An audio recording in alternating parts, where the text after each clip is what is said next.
Welcome to our deep dive on congressional power. Congressional power. Yeah, or we're going to be tackling a concept that I gotta say sounds pretty dry, but trust me, it's anything but Okay. the implied powers of Congress. Ooh. We've got research, we've got court cases, we've got the whole shebang here ready to unpack how Congress actually gets things done, even when it's not specifically spelled out in the Constitution. It's like Congress has this whole secret stash of tools. And we Yeah, get to dig in and see how they use them to exactly. shape pretty much everything. Okay, so the Constitution lays out some pretty specific powers, right? Like declaring war, Right. raising an army, regulating trade. Mm-hmm. But then there's this whole other category of powers that are kind of just like Right. not itemized. That's No. like, they left a blank space on purpose. What's the deal with that? The blank space is where things get really interesting. Okay. It's all thanks to Article 1, Section 8, Clause 18. Ooh. Yeah. The necessary and proper clause. The necessary and proper clause. This little clause is like a powerhouse. Yeah. It basically says that Congress can make laws that are necessary to carry out those listed powers, even if they aren't explicitly mentioned. So it's implied that they have these powers. Exactly. But necessary Mm. seems pretty subjective, right? Like, couldn't Congress just say anything is necessary and just go wild? That is the million-dollar question, isn't it? Yeah. And that's where the courts come in. They act as the referee. Okay. One of the most famous examples of this is McCulloch v. Maryland back in 1819. McCulloch v. Maryland. Maryland tried to tax the national bank, Uh-oh. arguing that Congress had no business creating one in the first place. State versus the federal government. I know, right? Showdown. I can picture the powdered wigs flying already. It was a landmark case. Yeah. The Supreme Court ultimately sided with the feds, Okay. saying that a national bank was necessary Okay. for managing the economy, which is an enumerated power. Okay. So that decision set a huge precedent, expanding the scope of what Congress could do under the necessary and proper clause. Okay, so it's kind of like building a house. Like, Okay. the Constitution gives you the blueprint, Uh-huh. but it doesn't say you need a hammer. Right. It's implied that you need tools to get the job done. Yeah. And the courts decide if you're using the right tool for the job. I love that analogy. Thanks. That's a good one. So the tools have evolved over time too, right? Absolutely. Fast forward to 2010, Okay. US v. Comstock. US v. Comstock, yes. This case dealt with a law allowing the civil commitment of mentally ill federal prisoners nearing release, Right. something not directly addressed in the Constitution. Right. Not something the Founding Fathers would have necessarily thought about. Not exactly a scenario they would have envisioned back then. Nope. But the court upheld that law, Interesting. saying it was rationally related to managing federal prisons, a power that Congress does have. Okay. So you see how the necessary and proper clause allows Congress to tackle these modern issues, but it also raises questions about how far is too far. Right, because rationally related seems even more open to interpretation than necessary. It does, doesn't it? Yeah. Where do we draw the line? Ooh, that's the good stuff. That's where things get really interesting. Okay. That line is constantly being debated, and different interpretations of what necessary means shapes how Congress acts. Mm-hmm. And it's not just about historical cases, like think about regulating the internet Right. or addressing climate change. Yeah, these are issues that the Founding Fathers could not have even imagined. No, they couldn't have. So how does this necessary and proper idea work with something as massive and complex as the internet? It's a great question. Like, the Constitution doesn't say anything about regulating cat videos. No, it doesn't. Does it? It really doesn't. Exactly. It's not like they were debating bandwidth limits and net neutrality back then. Right. But here we are with Congress regulating this massive part of our lives. We are. How do they justify that constitutionally? Well, it all comes back to those core powers. Oh. But take the Commerce Clause, for example. Okay. This gives Congress the power to regulate interstate commerce, Okay. which, back in the day meant trading goods across state lines. Right. Like stagecoaches and stuff. Exactly. But now we're talking about data. Flying around the world Right. at lightning speed. That's a pretty big leap. It is. It is. And it's what makes this whole area so fascinating. Yeah. Congress has argued that regulating online businesses, Uh-huh. data privacy, Okay. even content moderation, Wow. it's all part of regulating commerce in the digital age. So buying something on Amazon Yeah. is like shipping a crate of oranges across state lines in the eyes of the Constitution. You got it. Wow. And that's the logic that has led to a whole bunch of laws governing the internet. Like what? E-commerce rules, Yeah. cybersecurity measures, you name it. Mm. But it also sparks a lot of debate. I bet some people see this as major government overreach.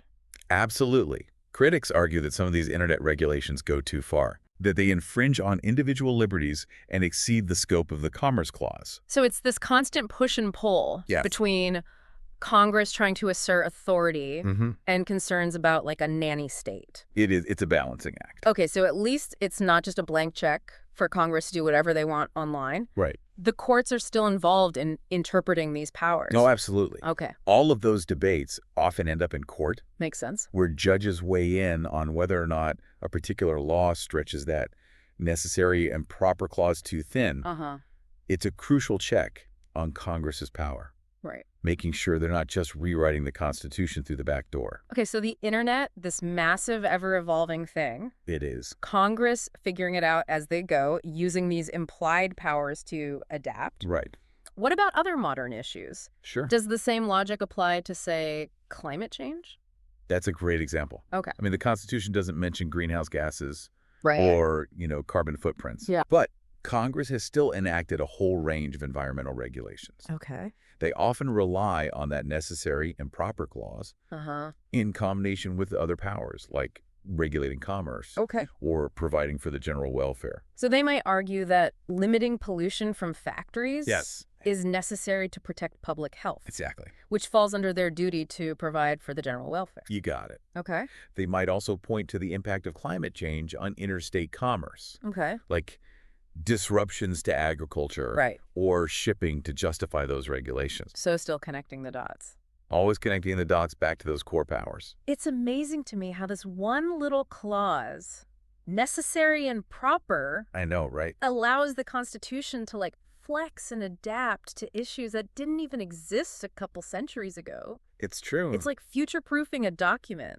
It really is, and it underscores how dynamic our system of government is. Mm-hmm. But this flexibility, it also brings challenges, as we've seen. Ah. There's always this ongoing debate about how far these implied powers can actually stretch. Right, so Congress has all these tools. They do. But the question remains, are there any limits? That's what I was thinking. It can't just be a free-for-all, can it? Well, the answer isn't a simple yes or no. Okay. There are a few factors at play here that keep those powers in check, Okay. and they all contribute to this fascinating balancing act that is our government. I can't wait to hear about them. We'll dive into those limits when we come back for the final part of our deep dive. We're back and ready to tackle the big question. What are the limits to these implied powers? The limits. Yeah, it can't just be a free-for-all for Congress, right? You're right. It can't be a free-for-all. Okay, good. There are several key factors that keep those powers in check, Okay. and they all play a crucial role in maintaining the balance of our government. Okay, so what's the first line of defense against congressional overreach? I'd say the first line of defense is definitely the courts, The courts. as we've already seen in those cases we talked about. Right? McCulloch and U.S. v. Comstock. Exactly. Yeah. The judicial branch has that final say Okay. on whether a law that was enacted under those implied powers Mm-hmm.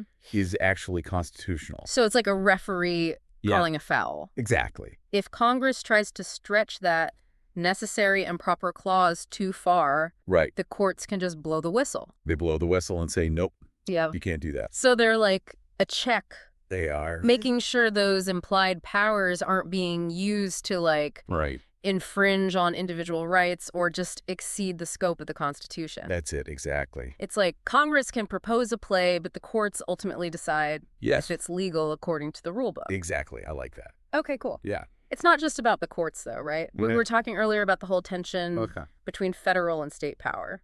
Absolutely. This is another really important limit. Okay, That 10th Amendment, okay. it reserves certain powers just for the states, right? So if Congress tries to use implied powers Uh-huh. to kind of like muscle in on those state powers, Yeah. they're probably going to face some pushback. It's like this constant negotiation Yes. between the federal and state authority, Mm, each side kind of protecting its own turf. exactly. And it makes sure that the power isn't just concentrated in the hands of the feds. Right. It's a reminder that our system is built on shared power. Yeah, not a top-down thing. Not top-down at all. Much more collaborative. I'm starting to see how complex this whole thing really is. Yeah, It's not just about what's written in the Constitution. right. It's about how it's interpreted, how it's applied, how it's Mm. balanced against all these other competing interests. And there's one more piece of the puzzle. Okay, hit me. Public opinion. Public hit Even if Congress could, like, technically justify a law under implied powers, Right. if it's deeply unpopular with the people, Yeah, there's going to be consequences. that makes sense. They might face political consequences for sure. So even if the courts give them the thumbs up, Right. the voters can still say, nope, we don't like that. Absolutely. They can vote those folks out of office. Oh, wow. It's a reminder that Congress derives its power from the people, Mm-hmm. and the people can make their voices heard in all sorts of ways. I love that. Me too. Wow. This has been a really insightful deep dive. It has. I feel like we went from the very basics We did. of necessary and proper Uh-huh. to exploring how this one little clause has shaped everything, Really has. from banking to the internet, I know, it's amazing. and how it's constantly being tested Constantly. and reinterpreted to this day. It's a living document in many ways. So for you listening out there, Yes. we hope this deep dive has given you a better understanding A better understanding. of how Congress wields its power Yes. and how that power is shaped Shaped by many things. by the Constitution, by the courts, yeah. and by the will of the people. This is a pretty complex system, It is. but it's so important to understand these concepts Of or course. informed citizenship. Absolutely could not agree more. And remember, this concept of implied powers, it's always evolving It is. as new challenges emerge and our understanding of the Constitution deepens. Absolutely. So keep those questions coming, stay curious, and keep exploring. Love it. We'll catch you next time Sounds great. for another fascinating deep dive.